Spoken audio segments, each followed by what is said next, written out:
lot of this isn't going to make sense to you, and I'm sorry about that. I'm just going to start at the beginning, with the house.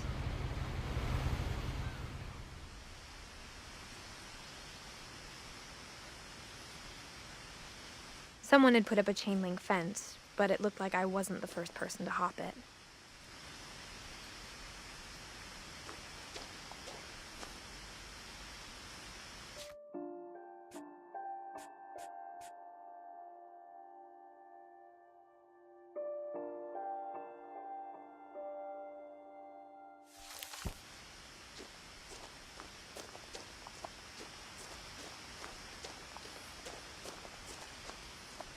I lived here until I was 11, but I wasn't allowed inside half the rooms.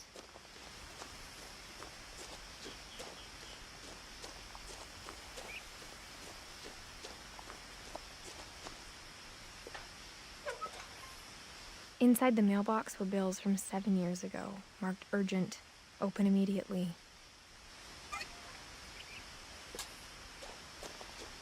I hadn't been back since my brother Lewis's funeral.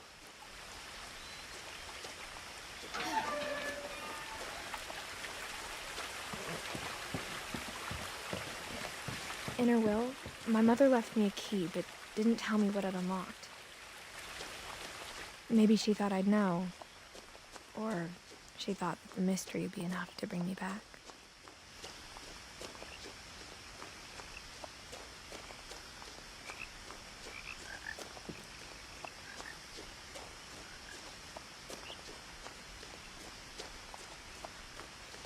No one had driven this way in a long time, but I saw a few hoof prints.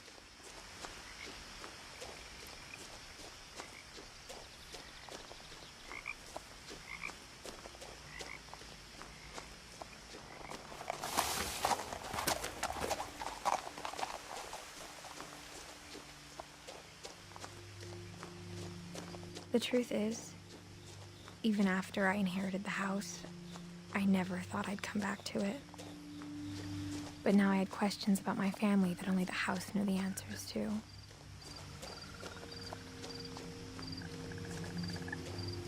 The house was exactly like I remembered it, the way I'd been dreaming about it.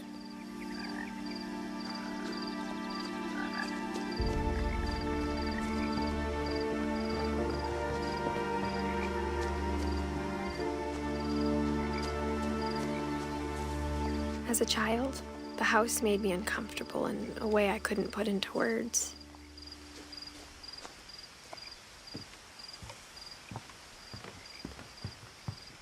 Now, as a 17-year-old, I knew exactly what those words were. I was afraid of the house.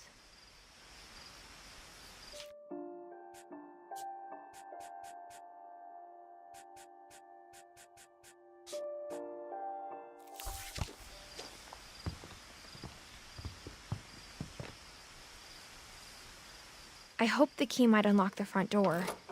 It didn't. Looking in, I felt like the house itself had been waiting for me.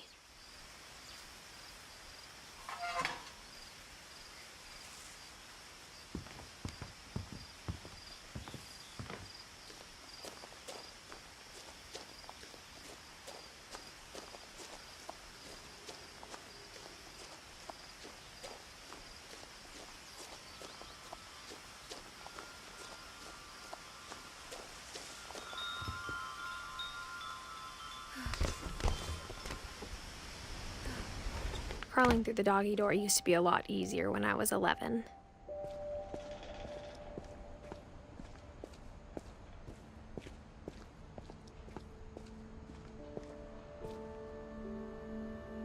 The power had been turned off the night we left. For the first time in years, I felt like I was home.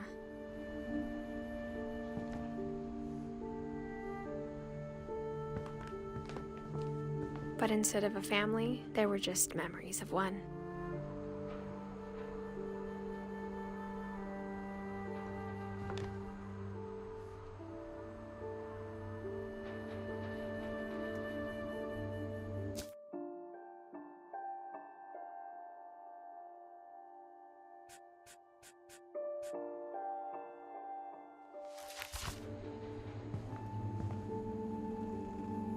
Like how after Louis started working at the cannery, we all got sick of eating salmon. Except our cat, Molly.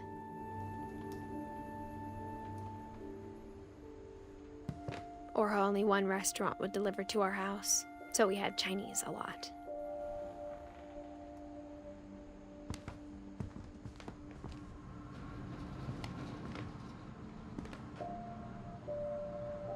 Nothing in the house looked abnormal.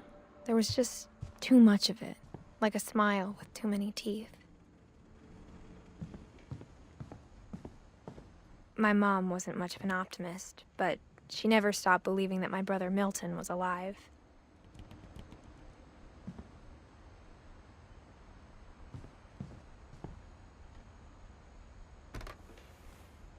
Edie told me once that every Finch who ever lived is buried somewhere in the library.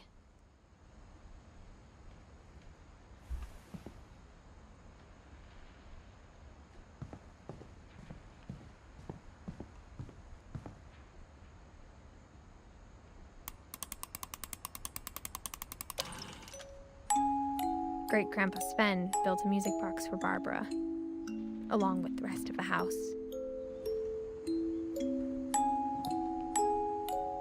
Mom always told me to stay out of the basement, so I wasn't too surprised when the key didn't fit.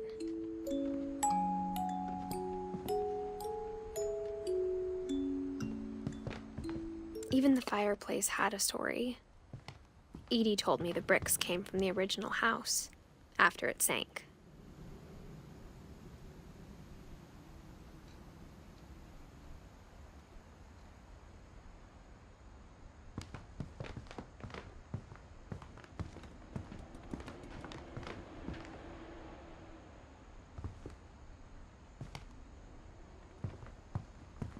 The table was still a wreck from the night we left. It was like a bomb had gone off, killing everyone but sparing the furniture.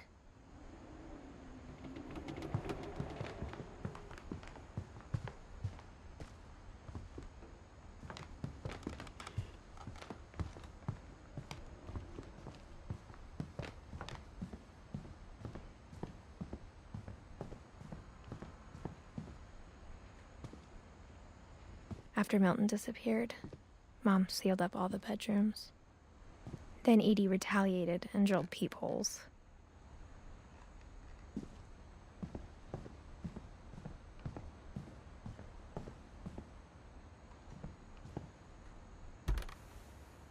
My Grandpa Sam spent 7 years sharing a room with his dead brother, Calvin.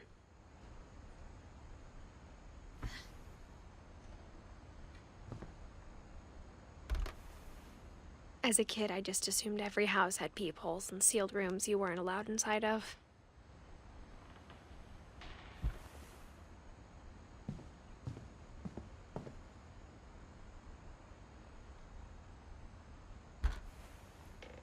The last time I was in Edith Sr.'s room, I was 10 and she was painting my portrait.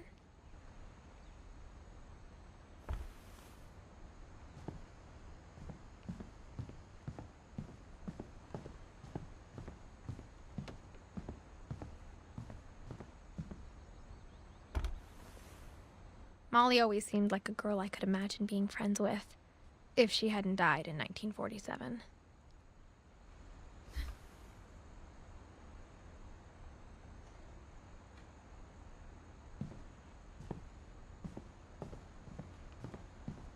I spent a lot of time playing in Great Uncle Walter's room. I think my mom sometimes regretted not sealing it up.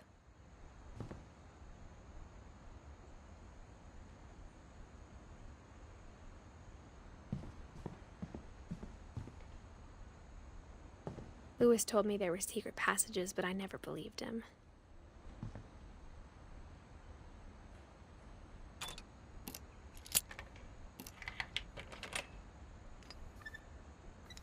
Turns out, my mom was really good at keeping secrets. Now it was time to find out what my mom had been afraid of.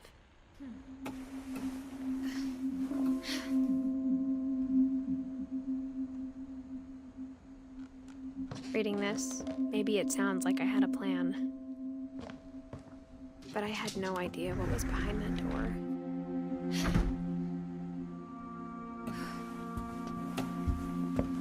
Just like I had no idea where all this was gonna lead. I grew up looking at Molly's room through the peephole.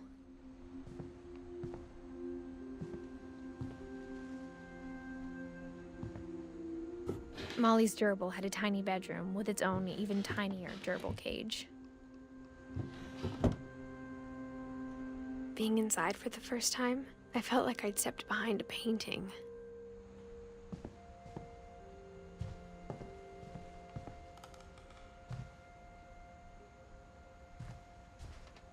I got the sense Edie had spent a lot of time here, before my mom sealed the doors.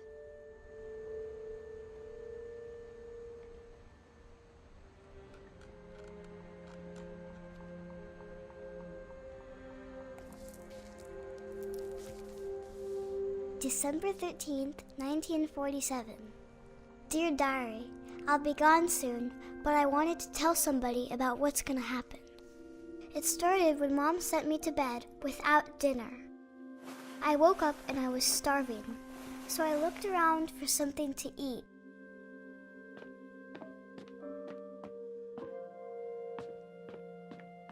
The gerbil food was dry, but I didn't mind it. Mom, can I come out now? Sweetheart, it's late. Go to sleep.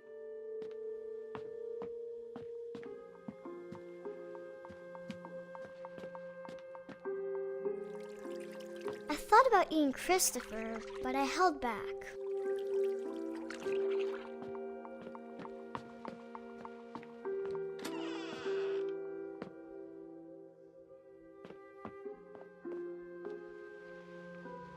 I kept eating and eating.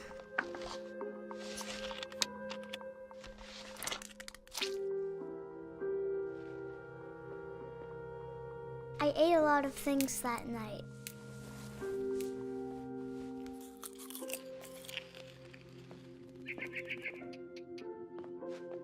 Then I heard chirping outside my window. It was a barn swallow going back to her nest. I reached out for her.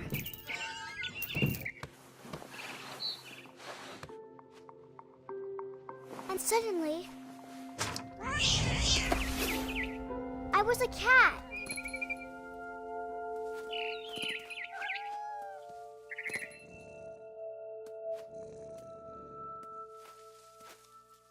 I tried to be quiet, but the bird was really scared.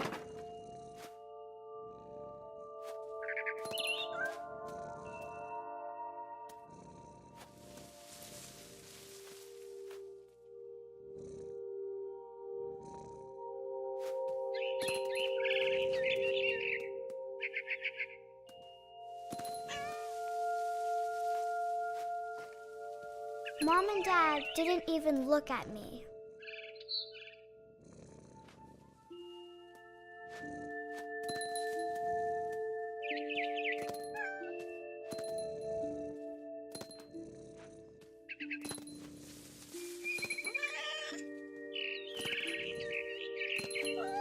The babies were all gone.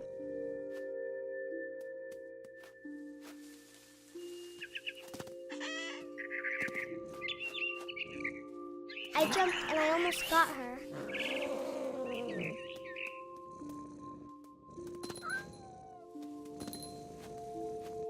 I could tell she was getting really tired.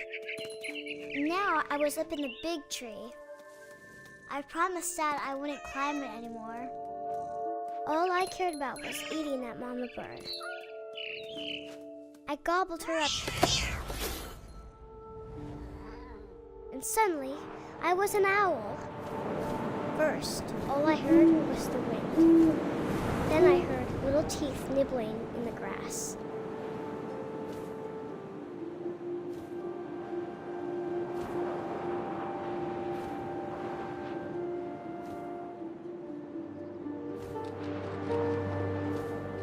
Rabbits.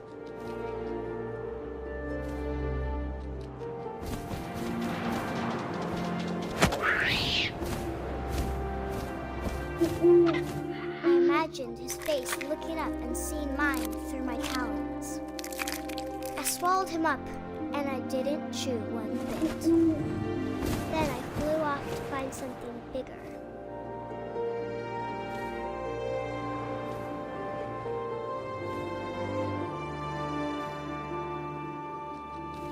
A mama rabbit.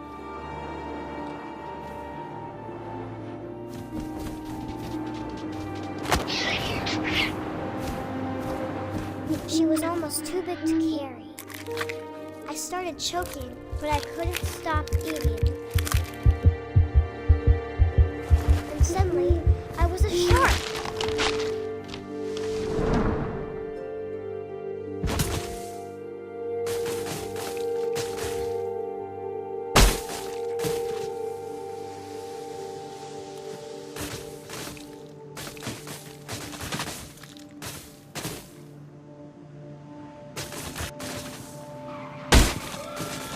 I rolled off a cliff and into the ocean. Now, I was hungrier than ever.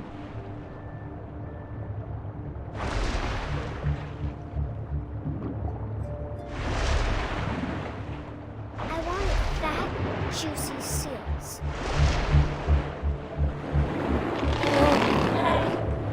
I tore off her flipper, and it tasted really good.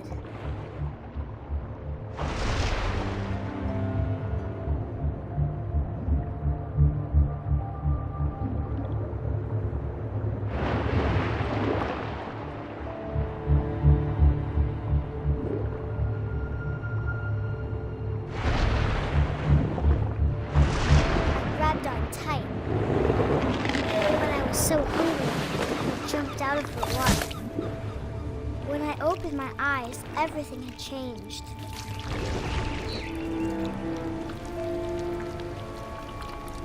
Now I was a monster, and I smelled people everywhere.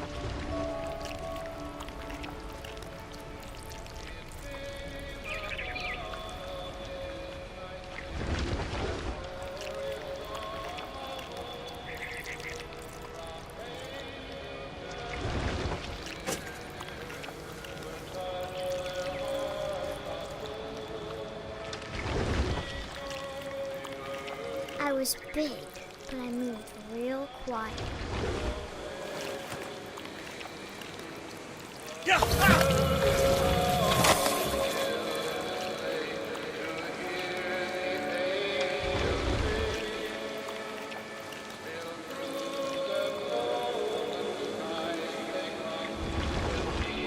I wanted to stop, but also I didn't.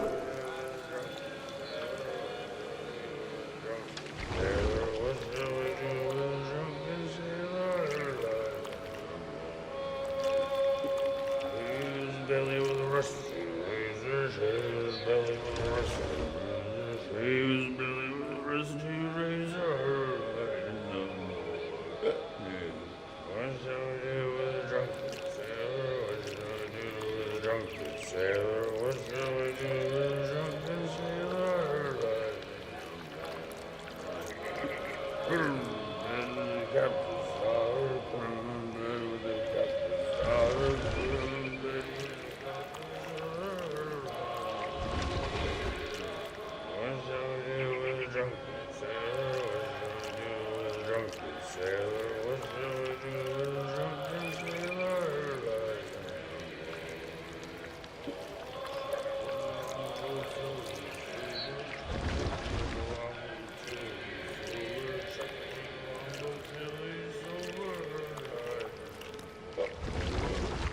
What shall we do with a drunken sailor? What shall we do with a drunken sailor? What shall we do with a drunken sailor?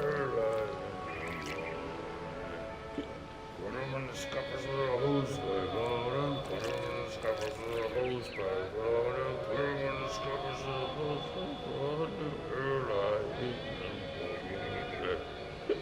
what shall we do with a drunken sailor? What shall we do with a drunken sailor? What shall we do with a drunken sailor? Heave-ho, she rises, heave-ho, she rises, heave-ho, up she rises.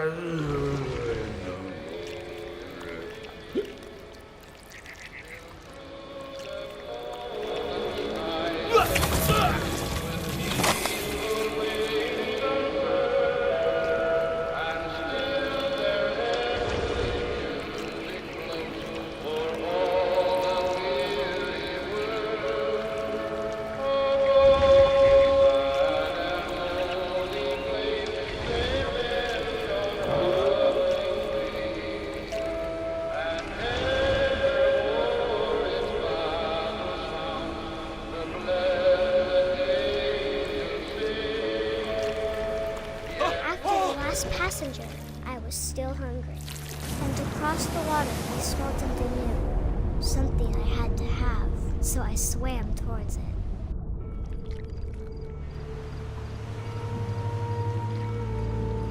I slithered onto the sand, and the good smell went into an old pipe.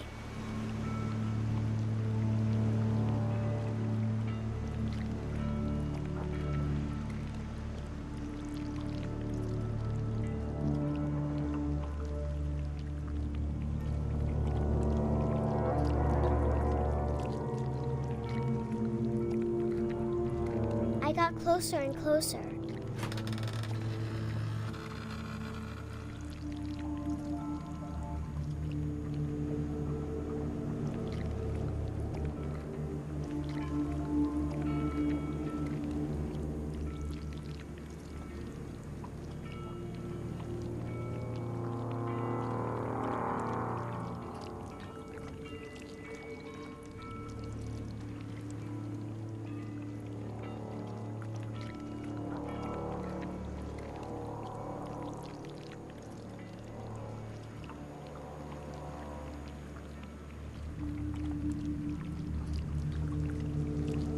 All of my stomach started growling. And suddenly, I was me again. I held my breath for a long time, but I couldn't hear anything. I think it's waiting for me to fall asleep. But it's not going to wait much longer. It needs to feed, and we both know I will be delicious.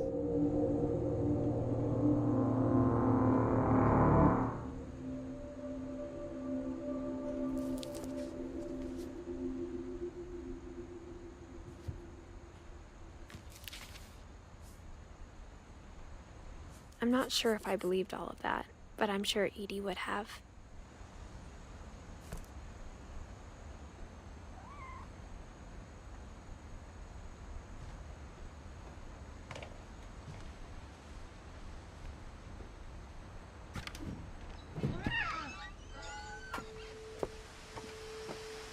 This will be obvious later, but my mom never told me any of these stories.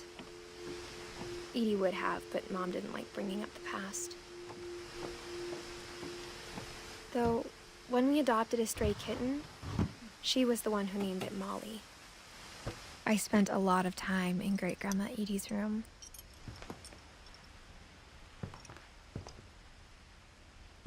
We got along, and it was a good place to hide from my mom.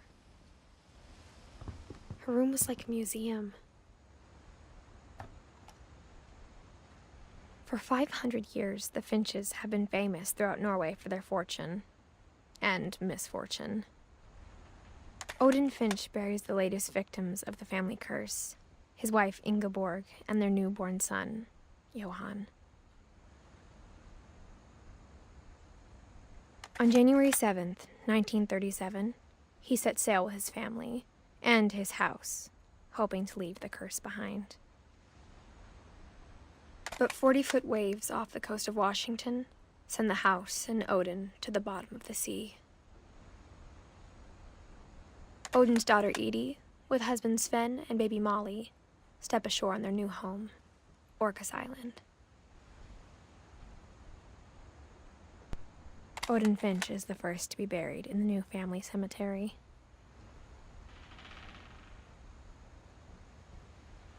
His daughter Edie is already dreaming of a new Finch house.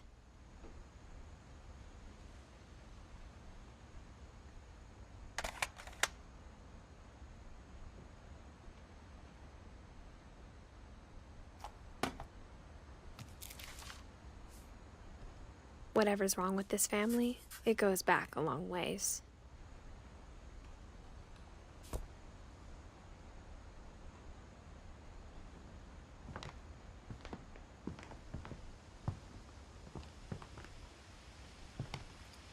Edie knit me a new pair of gloves every year, just in time to replace the old ones.